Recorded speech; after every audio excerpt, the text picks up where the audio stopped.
Buenos días. Muy buenos días, queridos amigos. Bienvenidos a todos ustedes a la televisora Andina de Mérida en el amanecer de este día. Hoy vamos a conversar con el doctor Virgilio Castillo Blanco, quien es el presidente de la Asociación de Profesores de la Universidad de los Andes y del Instituto de Previsión del Profesorado Universitario. ¿Por qué vamos a hablar con el profesor Castillo Blanco? Porque estamos recordando los 240 años que cumple la Universidad de los Andes según una corriente histórica, la corriente que avala la fundación de la Casa de Estudios Religiosos el 29 de marzo de 1785 como el origen de la universidad. Sin embargo, hay otra corriente que destaca, que es el 21 de septiembre de 1810, cuando se da a conocer el decreto emitido por la Junta Pro Defensa de los Derechos de Fernando VII, que es quien grita la libertad el 16 de septiembre de 1810, y ese primer decreto crea la Real Universidad de San Buenaventura de Mérida de los Caballeros. En cualquiera de los casos, estamos en presencia de una universidad bicentenaria, en presencia de una universidad que ha significado el eje del desarrollo integral de esta parte del país. Y qué mejor que conversar con el señor presidente de la Asociación de Profesores de la Universidad de los Andes sobre el tema de la universidad y sobre esa universidad que a lo largo, transversalizando su historia, ha logrado superar situaciones complejas, pero bien complejas, que le permiten hoy ser una institución completamente abierta y con deseos y necesidades de cambio y de transformación. Buenos días, profesor. Muchas gracias, Jorge, por el espacio. Buenos días. Saludos a todas las personas que nos escuchan, que nos observan a través de este canal. Bueno, ciertamente estamos conmemorando estos 240 años de historia de nuestra querida Universidad de los Andes. Y para abordar, Jorge, el tema de la universidad y su aporte al país, al mundo entero, dentro de estos 240 años, pues tenemos que dividir nuestra intervención prácticamente en tres segmentos, ¿no? Hablar de lo que ha sido la historia de la universidad, que por cierto el cardenal Porras realizó un análisis muy minucioso de esos orígenes de la universidad cuando Fray Juan Ramos de Lora fundó pues el colegio que dio origen posteriormente a la Universidad de los Andes. Posteriormente hablar de lo que la universidad ha hecho pues, por este país, por este estado, por esta región, y finalmente las perspectivas para el futuro. De tal forma que, organizando sistemáticamente mi intervención, quisiera comenzar por allí. Ha sido la historia de la universidad. Ha sido la historia de la universidad una historia de tiempos y contratiempos, de carreras y de retrocesos. Ha sido tiempos difíciles. Desde la fundación, Fray Juan Ramos de Lora, lo decía el propio cardenal Baltasar Enrique Porras Cardoso, casi que en contra de cualquier mandato, crea una casa de estudios religiosos. Es el origen para algunos de la universidad, pero ya de ese momento comienza pues una carrera reactiva de la universidad, reaccionaria de la universidad. Bueno, Jorge, cuando te pones a ver la historia, la universidad desde sus inicios ha sido lucha, fuerza, resistencia, dificultades, logros. O sea, se mantiene desde que comenzó y actualmente estamos en lo mismo. ¿Okay? De tal manera que la historia de la universidad ha sido así. Un devenir entre la fortaleza de sus integrantes, una lucha por mantenerse, incluso una lucha por iniciar, porque aquellos inicios pues también fueron complejos, de tal manera que ha sido una historia bonita, ha sido una historia llena de mucho corazón, de mucha alma, de mucha fortaleza de todas las personas que han hecho que la universidad hoy esté conmemorando esos 240 años. Pero en este tiempo de la modernidad, yo creo que siempre he colocado como fecha, profesor Castillo, un punto de inflexión entre el año 2007 y 2009.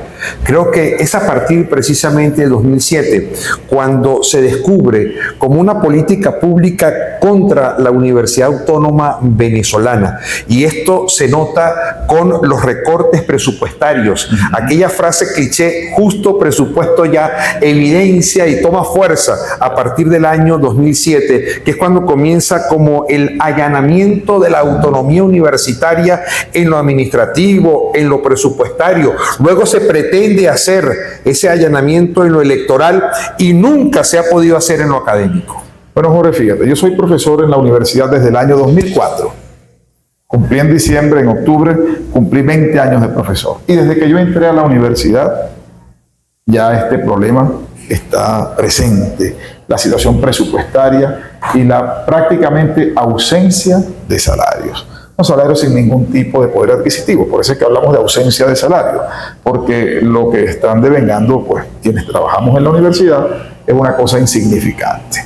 De tal manera que esta historia de los últimos 20 años, yo diría que es uno de los tiempos peores que le ha tocado vivir a la universidad, con grandes recortes en su presupuesto, y esos recortes presupuestarios han tenido un impacto significativo, muy negativo, Jorge, en el desarrollo de las actividades, porque la gente podría decir, pero esto del presupuesto, ¿cómo es el asunto? ¿Cómo se traduce? Exacto, pues tú dices, tenemos un recorte presupuestario, pero ¿cómo ha afectado?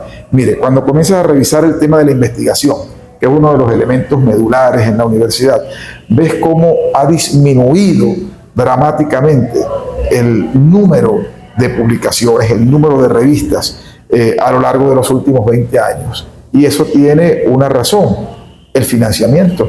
Anteriormente el Estado venezolano, a través del presupuesto universitario, permitía una inversión importante en ciencia, en tecnología, que permitía que de alguna manera las universidades pudieran tener recursos para financiar la investigación científica. Bueno, ya eso no existe. El CSH prácticamente no maneja ningún tipo de recursos.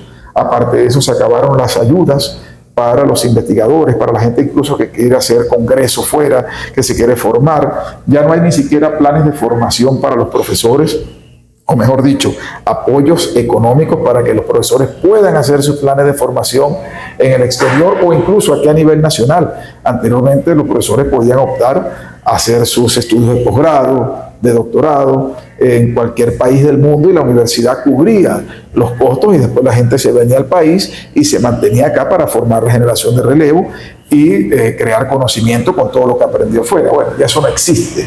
De tal forma que estos años han sido muy duros. De verdad que los últimos 20 años han sido muy rudos para la universidad, pero aquí está, hoy conmemorando sus 240 años, dando una demostración de resistencia y de ganas de tener un mejor futuro. Hay dos o tres hechos que complementan ese inicio del retroceso de la universidad.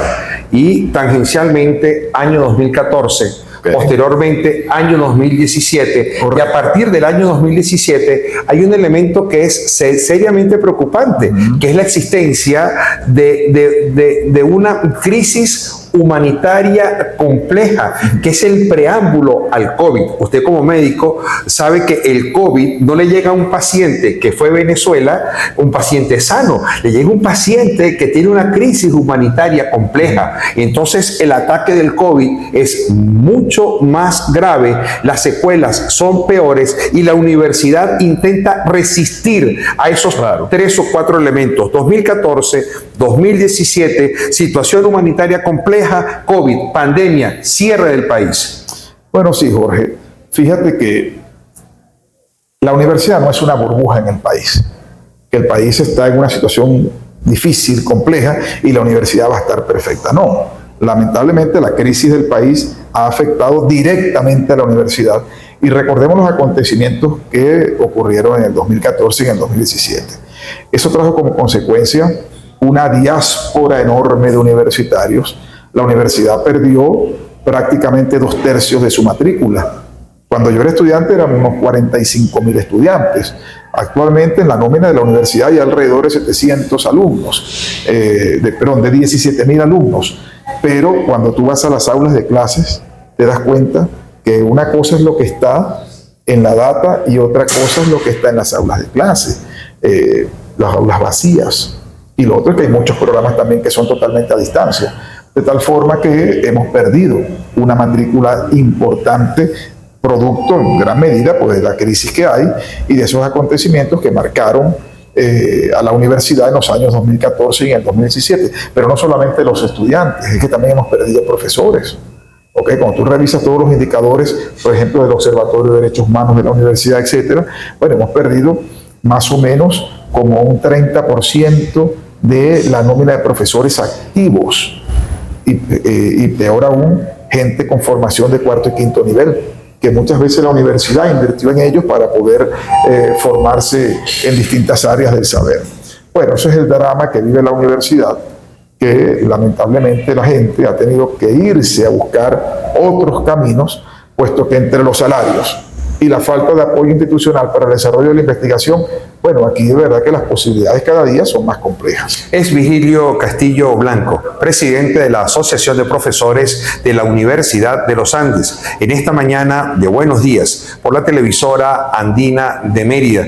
En efecto, una situación adversa ha vivido la universidad, pero ha logrado indiscutiblemente superar cada una de las expectativas para hacer, en minusvalía quizás en este momento, mantenerse abierta, generando profesionales y sosteniendo la dignidad del ser universitario, del ser ulandino. Compromisos comerciales a esta hora de la mañana. Buenos días.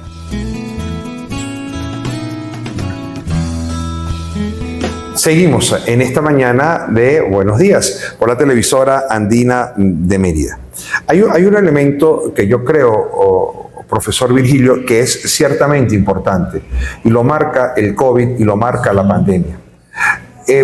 La pandemia, el COVID, significó que muchas instituciones se vieran en la obligación de hacer una metamorfosis, un cambio para dar respuesta a los requerimientos propios de una sociedad que estaba solicitando ávidamente los servicios de la universidad, pero los servicios de un colegio de profesionales, pero los servicios de APULA, los servicios del IPP, pero también los servicios de la Iglesia Católica. Entonces vimos cómo instituciones paquidérmicas, lentas para la toma de decisiones, como la Iglesia Católica, se ve en la obligación de renovarse con mucha rapidez, de reinventarse con mucha rapidez para dar respuesta. La universidad no se queda atrás. Se queda presente, es a veces como un discurso, como aquel discurso de la universidad en crisis, de la universidad en el letargo, pero ante esa universidad en crisis y la universidad en letargo, hay universitarios que quieren el cambio, que quieren la transformación y que avisoran la universidad del futuro. Yo creo que eso es importante.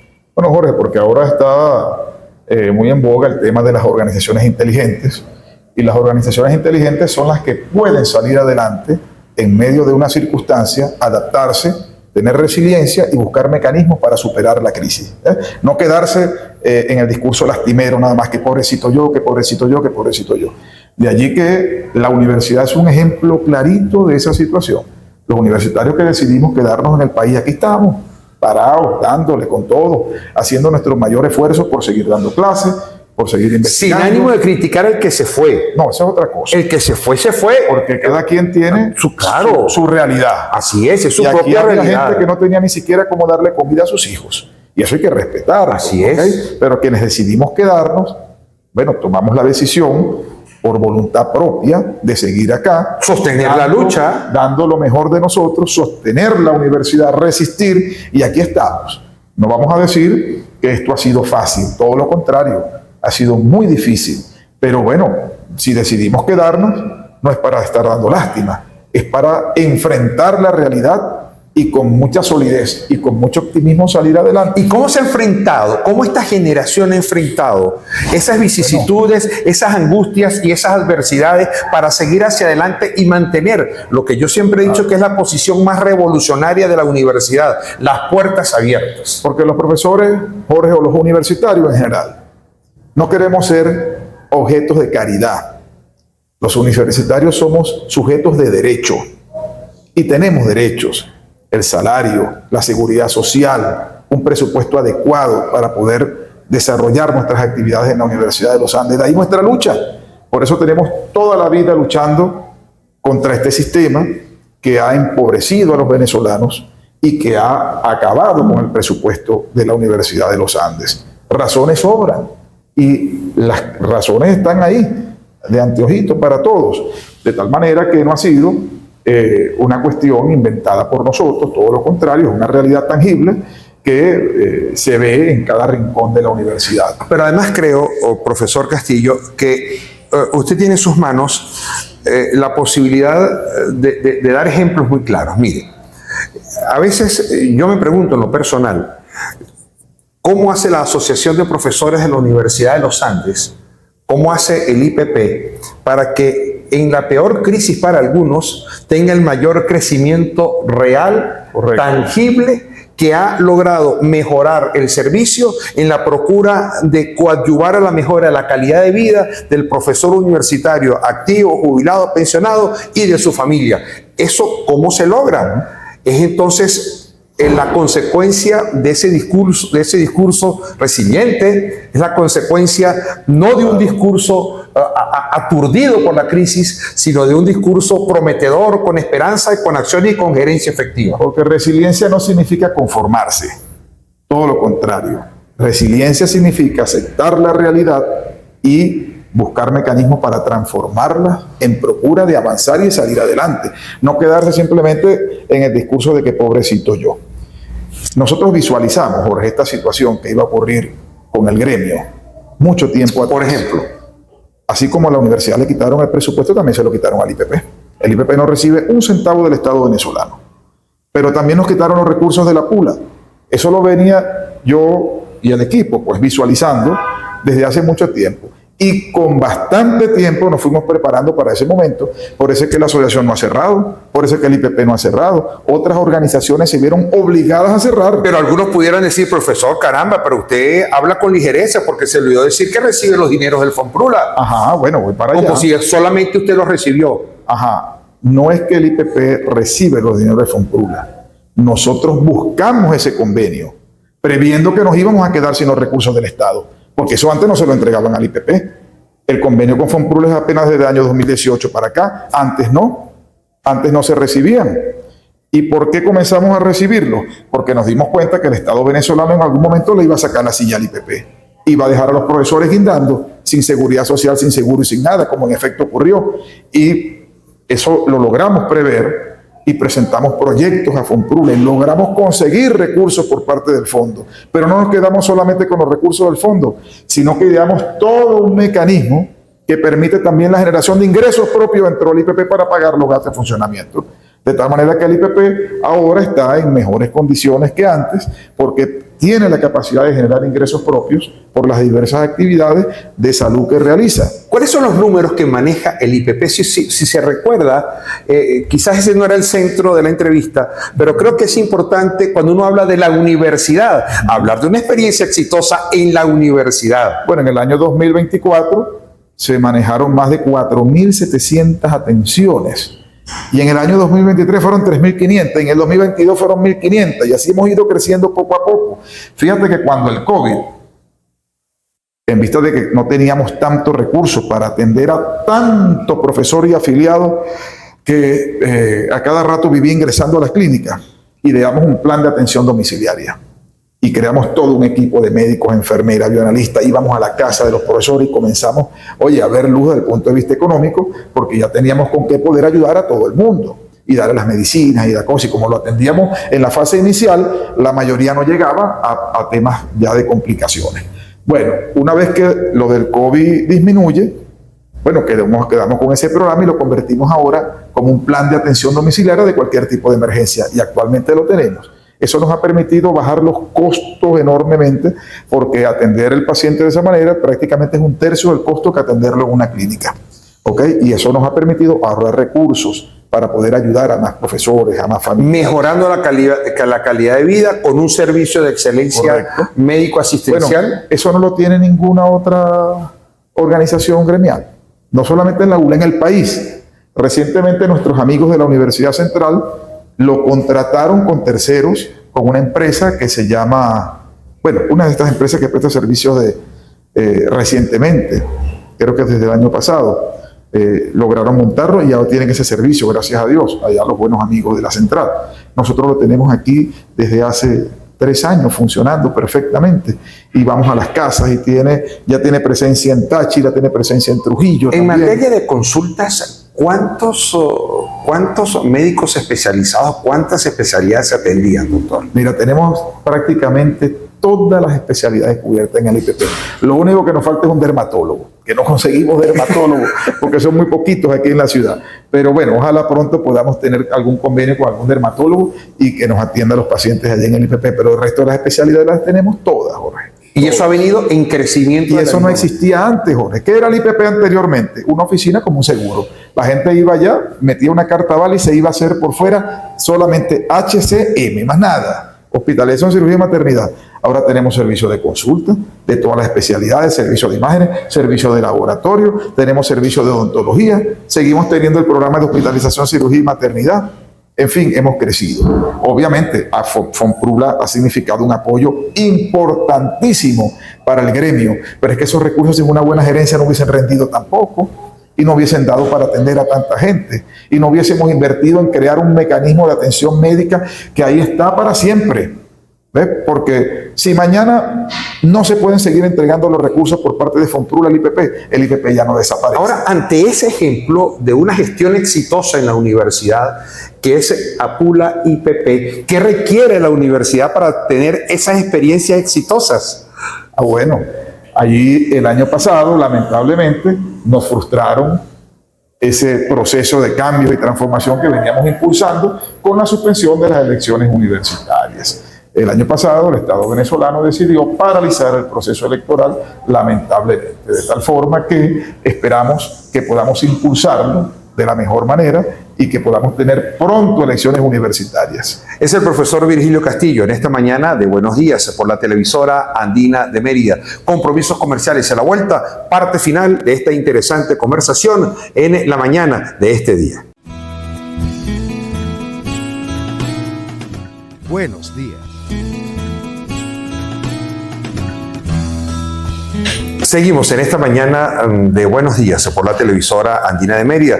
Seguimos conversando con el profesor Virgilio Castillo Blanco, presidente de la Asociación de Profesores de la Universidad de los Andes y del Instituto de Previsión del Profesorado de nuestra máxima casa de estudios. En el segmento anterior fue claro y enfático al hacer referencia sobre las experiencias que, pese a la crisis y la complejidad que vive la Universidad Autónoma Venezolana, se han logrado. Un ejemplo claro ha sido la Asociación de Profesores y el IPP, la APULA IPP. Esto ha permitido indiscutiblemente la consolidación de una labor dirigida al profesor universitario y dirigida a sus familiares. Esta labor es posible que se haga en la universidad, pero el elemento de cambio de dirección de la curva es indiscutiblemente el cambio político dentro de la universidad, de política universitaria, y el profesor hacía referencia a las elecciones que fueron truncadas hace prácticamente un año. Fueron truncadas y que impidió indiscutiblemente que se efectuara una elección en nuestra Universidad de los Andes. ¿Por qué una elección en la Universidad de los Andes? ¿Por qué en un cambio? ¿Por qué la universidad puede ser distinta con distintas caras y no puede ser distinta con las mismas caras? Que yo repito, parece que hubiese comodidad entre el gobierno nacional y las actuales autoridades universitarias. Bueno, Jorge, fíjate que ya vamos para un año que suspendieron las elecciones y no ha habido ni siquiera respuesta por parte del tribunal en relación a lo que la persona que impugnó las elecciones solicitó. Ahí dejaron eso durmiendo el sueño de los justos, como dicen, ¿no? Bueno, lamentablemente se frustró ese proceso de cambio y transformación que estábamos impulsando. No había forma de que perdiéramos las elecciones. Íbamos a ganar las elecciones en primera vuelta, de acuerdo a los sondeos que estaban establecidos, y nuestra propuesta era muy clara. Primero, tener claro que la universidad es un elemento fundamental para la transformación de la región andina, para el proceso de fortalecimiento de toda la región andina. No se puede mirar el tema de la universidad solamente en sus cuatro paredes. La universidad siempre ha irradiado trabajo, desarrollo hacia toda la región. De tal manera que cuando eso se tiene claro, tú tienes que insertar la actividad universitaria y tu proyecto de gestión en el quehacer de la propia ciudad, de la propia región andina, Táchira, Mérida, Trujillo, El Vigía, etc. Fíjate que nosotros estábamos proponiendo que la universidad tiene que mejorar todos sus elementos para el desarrollo de la productividad, tanto al interno como hacia afuera de ella. La universidad no puede seguir dependiendo exclusivamente del presupuesto nacional. Tampoco la idea es pensar que la universidad va a ser totalmente autosostenible, pero la universidad tiene que avanzar en ese proceso. Ya lo ha estado haciendo. Las actuales autoridades, el rector de la universidad ha dado pasos importantes para la generación de ingresos propios. Nosotros teníamos todo un proyecto para incrementar esos ingresos y permitir financiar parte de la actividad universitaria desde la investigación incluso, haciendo convenios importantes, no solamente a nivel local, sino también a nivel nacional, a través de la colocación de esa investigación en diversos elementos. Ya incluso habíamos hablado con diversas personas hasta fuera del país, con la comunidad europea, etcétera, buscando mecanismos que permitieran relanzar la universidad. Bueno, hay ideas. ¿Eso es posible? O para que eso sea posible también se requiere un cambio de mentalidad del universitario. Bueno, el universitario se acostumbró a un estado paternalista. Sí. El universitario se acostumbró a mamaula. El universitario se acostumbró a muchos de estos clichés que se han venido utilizando a lo largo del tiempo. Bueno, pero para eso es el liderazgo. Para eso es el liderazgo de un rector, para impulsar desde ese liderazgo un cambio realmente en la forma de pensar, en la mentalidad pues, del colectivo, en la cultura organizacional de esta institución bicentenaria. De tal forma que partiendo de allí, bueno, la idea es esa, buscar mecanismos que permitan impulsar ese cambio, esa transformación desde lo ideológico incluso. ¿Okay? Hasta llegar a la transformación económica, hay todo un planteamiento para ello. Hay otro elemento en esa universidad necesaria, que es el tema curricular. Hablamos recientemente con la profesora Zulima Barbosa, quien es la directora de Desarrollo Curricular de la Universidad de los Andes, y nos decía de que hay como una resistencia al cambio curricular. Que, por ejemplo, en el año 2012 se aprobó el nuevo plan educativo de la Universidad de los Andes, que debería ser tomado por todas las carreras, 49 carreras que en este momento tiene oferta la universidad, y 13 años después solamente 9 carreras lo habían aplicado y 40 no lo habían aplicado. Esto nos deja pensar de que se está egresando un profesional de la Universidad de los Andes sin las competencias requeridas para la competitividad que exige este tiempo en los mercados laborales nacionales e internacionales. Bueno, Jorge, que esta universidad sigue manteniendo su buen nivel académico gracias a sus profesores, gracias a sus estudiantes, a sus investigadores. Estamos haciendo todo nuestro mayor esfuerzo para mantener el nivel académico, y eso ha traído como consecuencia que la universidad se siga manteniendo en rankings internacionales. Pero desde el punto de vista de quienes tienen la responsabilidad de organizar todo ese aspecto académico, oye, de verdad que pareciera que estuvieran de vacaciones permanentes, de vacaciones o se jubilaron los integrantes de los consejos de escuela y no hay integrantes de los consejos de facultad, y entonces las tomas de decisiones no se pueden tomar. Es que de ahí para arriba también, la estructura académica universitaria como tal anda prácticamente acéfala. De allí la necesidad de fortalecerla, Jorge, porque es que la universidad es academia. Recordemos que la universidad no es la gobernación, no es la alcaldía. Esta es una institución educativa, académica, para la investigación, para la creación de conocimiento. Y eso hay que tenerlo claro. El problema es que hay mucha gente que no lo tiene claro. Incluso que hay gente que quiere ser autoridad y no lo tiene claro todavía. De tal forma que hacia allá tenemos que ir. El tema de la mentalidad es fundamental, y ocuparse de las responsabilidades que cada quien tiene en su cargo. El problema es que hay gente que asume los cargos y nunca se enteran de cuál es la responsabilidad que tienen en el cargo, y ahí van dejando, y va pasando la cosa, y se le pasan los años y no produjeron ningún cambio, ninguna transformación. ¿Con qué adjetivo califica usted estos 240 años de la universidad en este momento? Resistencia. Resistencia.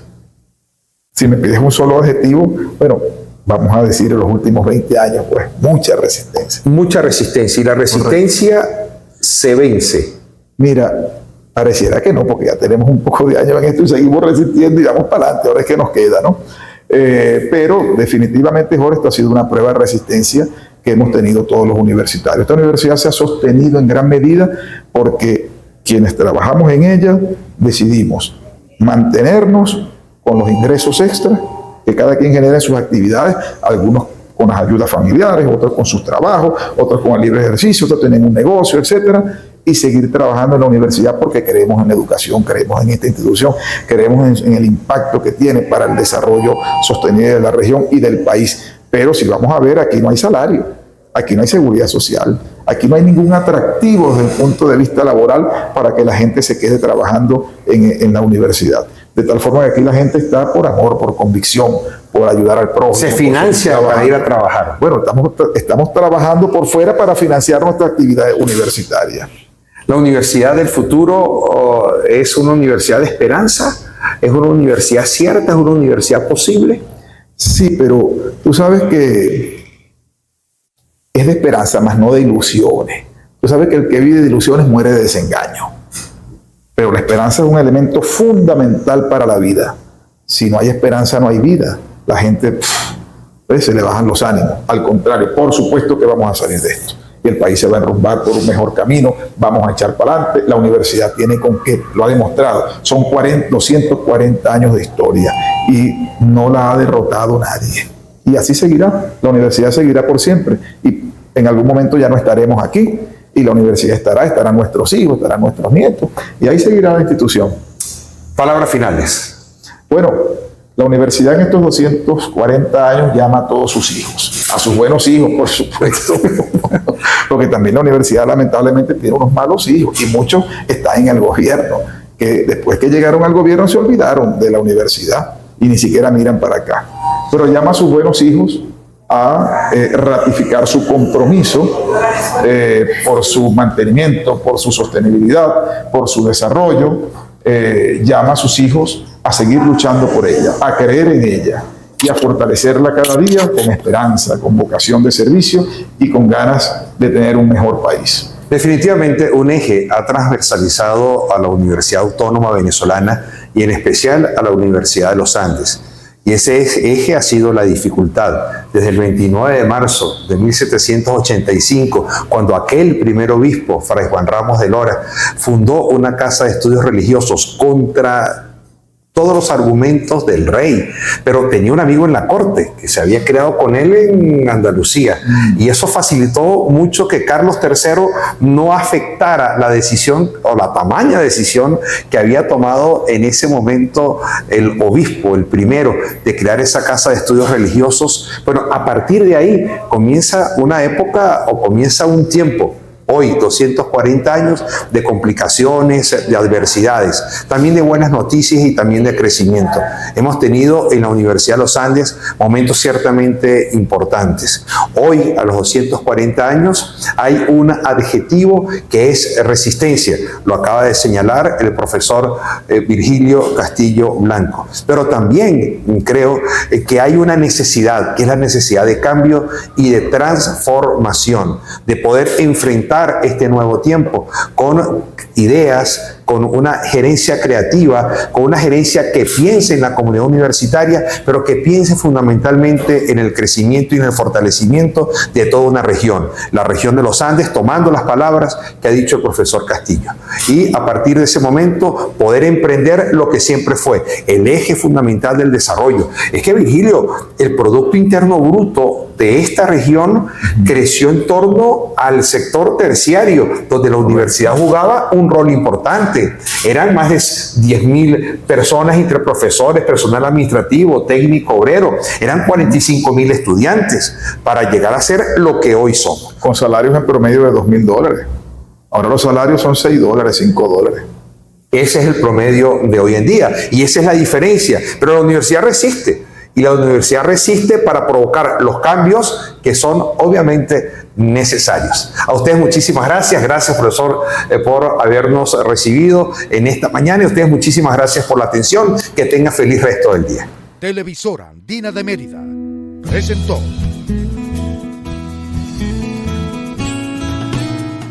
Buenos días.